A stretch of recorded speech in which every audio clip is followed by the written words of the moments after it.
Hey brothers, I want to tell you about a website called blackmenszone.com. Now, Black Men's Zone is a site that specifically targets black men. It's a place where black men talk about issues that solely affect them. Now, at Black Men's Zone, the topics will range from news to society, sports, technology, business, food and recipes. Some brothers got to cook too. Gaming, and some of your brothers like doing some of that. Health and fitness, got to get your workout on. Music, movies, and many other topics. Now, there's not many forums around these days for black men, and because black men have to create them. Now, this particular website is more of a forum based, something simple, not social media. You can write what you need to write, say what you need to say, get on, get off pretty quick. But if you're interested, brothers, to at least go there, and I want you to check it out, engage in the topics, go to blackmenszone.com, sign up for an account, and get engaged in the conversation.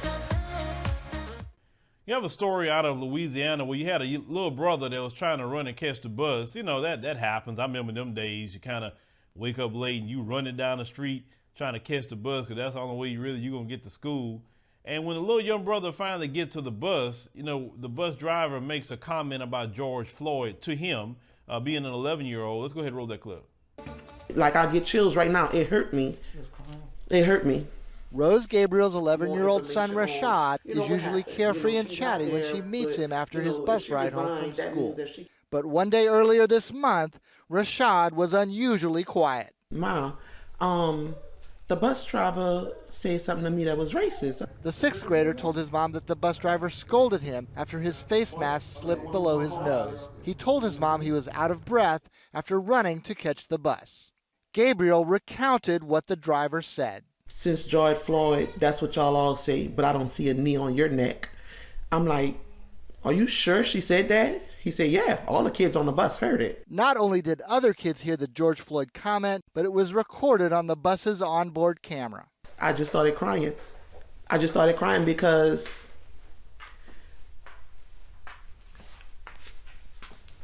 she tried to make my son feel like he is not supposed to be where he was. And, just don't make him feel inferior. He's not inferior to nothing. He's just as equal as any one of those students on that bus. After keeping her son off the bus for a day, Gabriel reported the driver's comments. The driver admitted what she said, and the matter quickly reached the desk of longtime school superintendent Doris Vautier. Vautier took swift action. The employee is now out of a job. I know for sure it made me relieved that I know that she's no longer on the bus with my son or any other, body's child. Now, you heard what the bus driver had stated to this young brother because, like I said, he had his mask, below his nose. And, some people say they really can't, breathe in those masks. And children aren't used to wearing masks like that anyway. It's hard for some adults to wear the mask. That's why you're seeing a lot of the mandates being dropped. I'm here in Texas. They completely got rid of that. So you don't see nobody walking around with that no more unless, a person chooses to, or most businesses still kind of have, mandates to go in their business. But when the young brother got there from running, he was out of breath. He's not used to running with no face mask on. For this bus driver to bring up George Floyd and say, yeah, ever since that happened, that's all y'all want to say. Nobody was even talking about George Floyd. You the one thinking about George Floyd. You the one keeping that going. Black folks ain't mentioning that. Unless the trial, okay, now the trial is over with. Of course, George Floyd is going to be mentioned for a long time now. I mean, he is one of the victims of white supremacy, just like many others. And so people are going to definitely refer to his lynching for a very, very long time. But to say that to that young brother, see, I told y'all in these schools, our black children are racially terrorized. They're racially terrorized and emotionally terrorized. With these people running around here like, racial and emotional terrorists to our black children.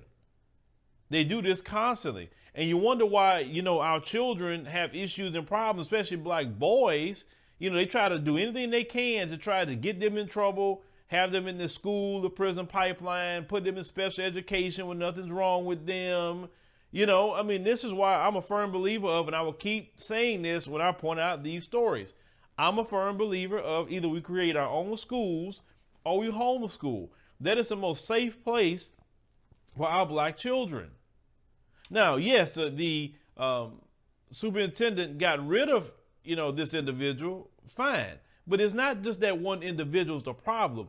It's the whole school system is the problem. And the reason why the school system is the problem is because the system itself was built off of anti-black racism, and with a system operating of white supremacy.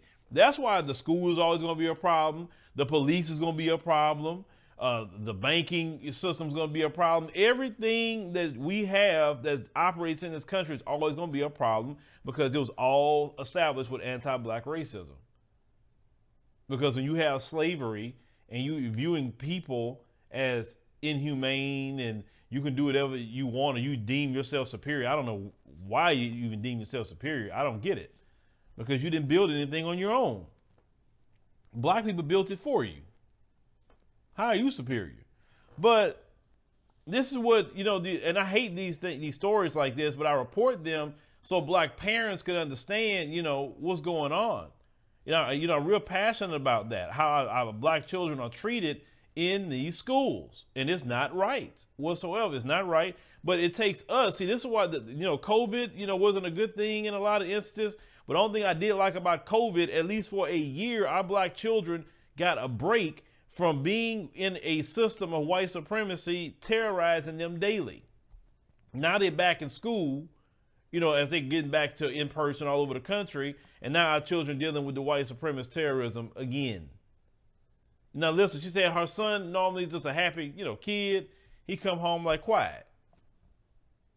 White supremacy can have that kind of mood on anybody, but definitely a child. But black people, I'm going to say once again, we need to create our own schools or homeschool. That is the best safe place for our children. But leave me a comment, let me know what you think about the situation with our young brother here, and parents, talk to me in the comments. Let me know. I mean, because for a year you didn't have your kids in school, with dealing with a lot of that for a whole year. And your kids were fine. They were fine. Some things were different for them, but they were fine. So if you could deal with it for a whole year, can we deal with it for the safety of our children? That's the question that I have. Because doing something for a year, you're used to it already.